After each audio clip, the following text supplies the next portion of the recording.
On June 20th, Miguel Almiron covered his mouth on a World Cup pitch and received a red card that cannot be appealed.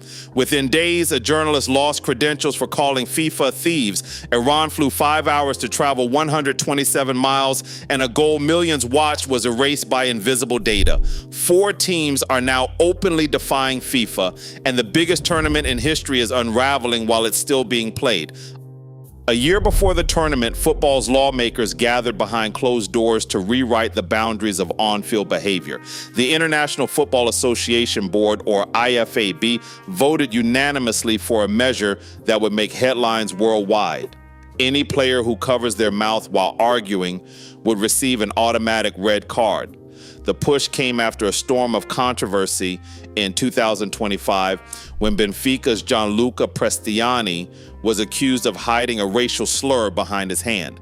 The rule, quickly dubbed the Prestiani Law, aimed to stamp out hidden abuse by treating the gesture itself as evidence. But the new law did more than target insults. It criminalized a gesture used for years to shield words from cameras, microphones, and rivals.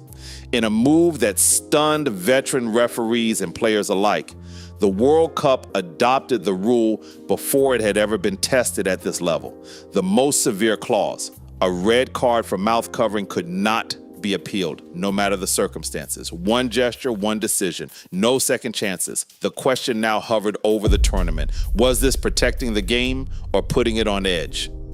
Miguel Almiron's red card arrived like a lightning strike. One gesture, one ruling, and the World Cup changed. On June 19, 2026, in Santa Clara, Paraguay's star midfielder covered his mouth as he shouted at Turkey's Mert Muldur.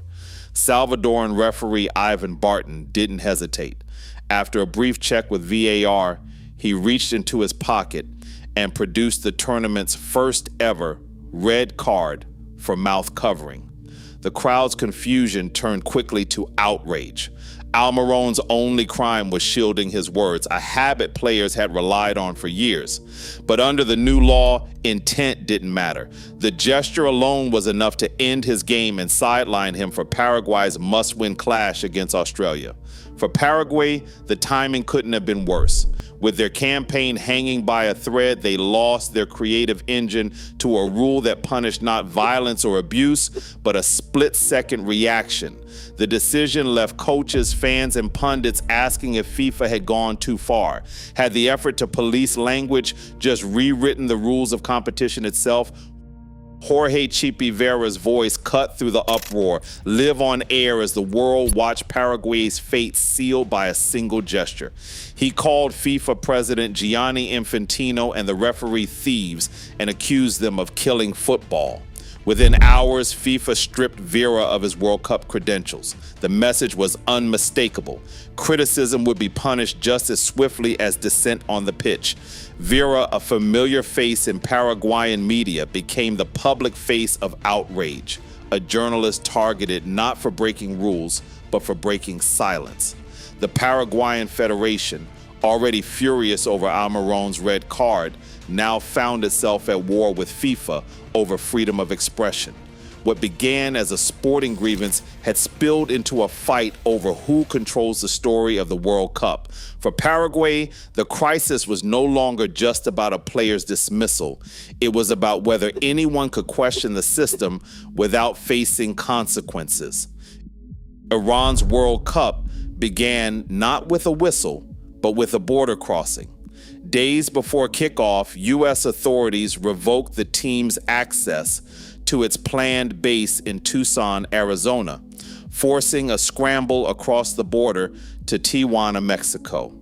The new base sat just 127 miles from Los Angeles, yet for Iran's opening matches near the city, the squad was only permitted to enter the United States the day before each game.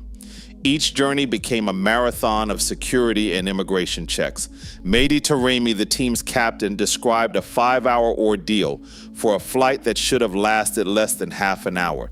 The squad would touch down, clear customs, train briefly, and play, then be shuttled back to Mexico before nightfall. After a bruising 0-0 draw against Belgium at SoFi Stadium, Amir Galinoe faced the press with a bitterness that cut through the official language.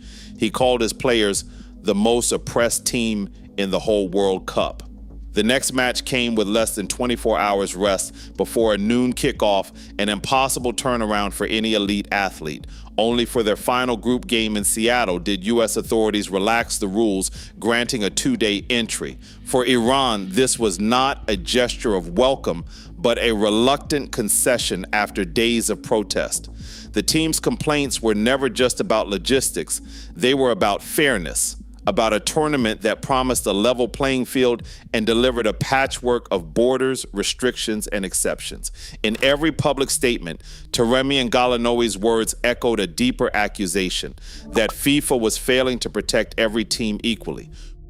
Croatia's round of 32 clash with Portugal turned on a moment that never appeared on a single camera angle. In the 103rd minute, Josko Gvardiol's header crashed into the net, sending the Croatian bench into wild celebration until the referee paused, finger pressed to his earpiece.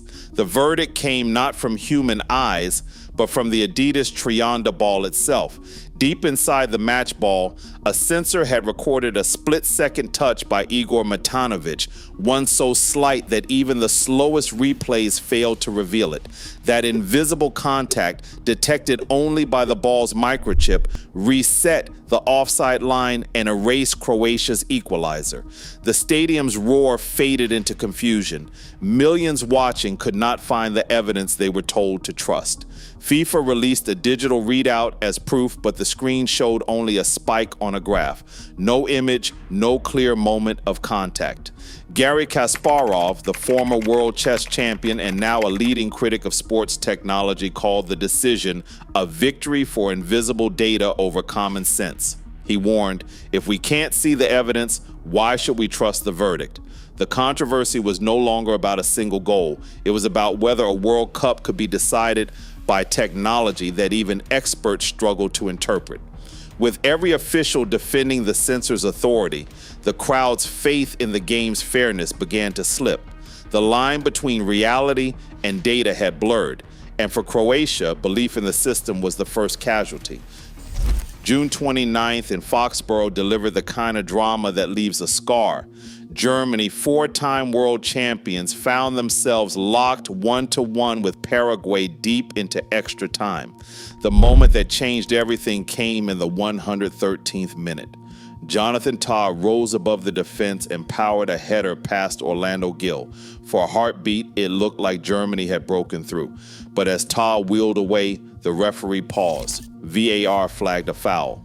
Waldemar Anton was judged to have impeded Gill. The replay showed contact, but the decision split the football world.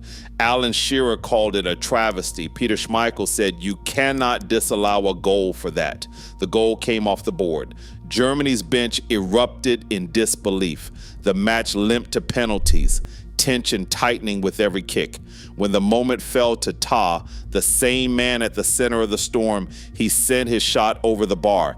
Paraguay advanced 4-3. Germany, stunned and silent, walked off as giants brought low by a verdict they could neither see nor accept.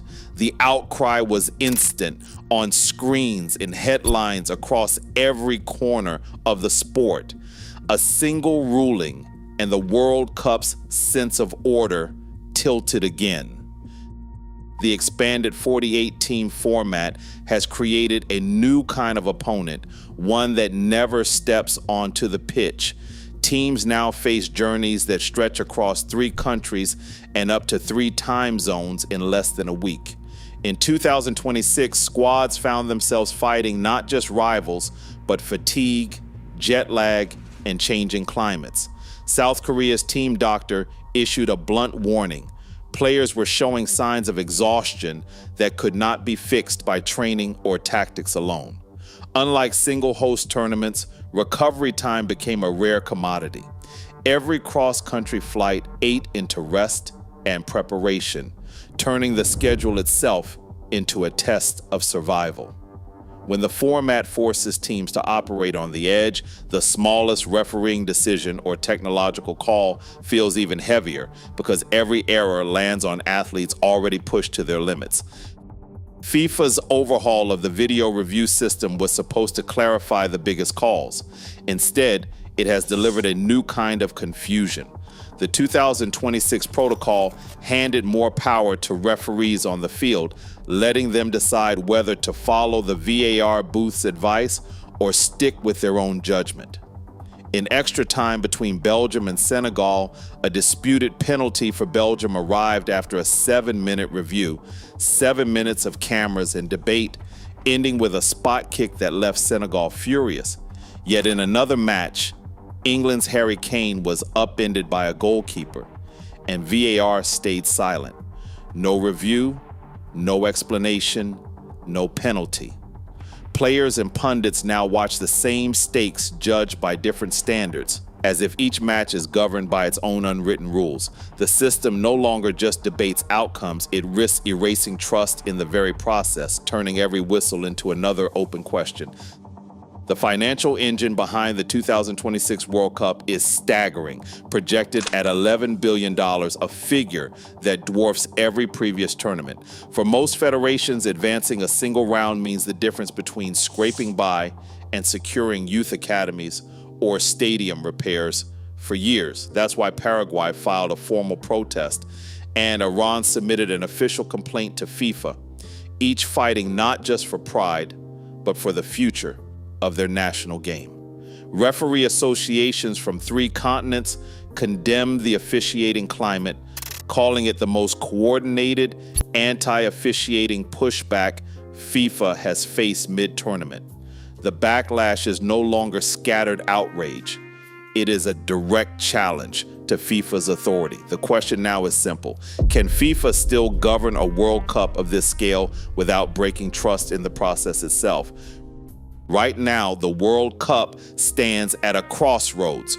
Rules meant to protect the game are fueling chaos instead. Every decision, from a single red card to global travel bans, raises one question.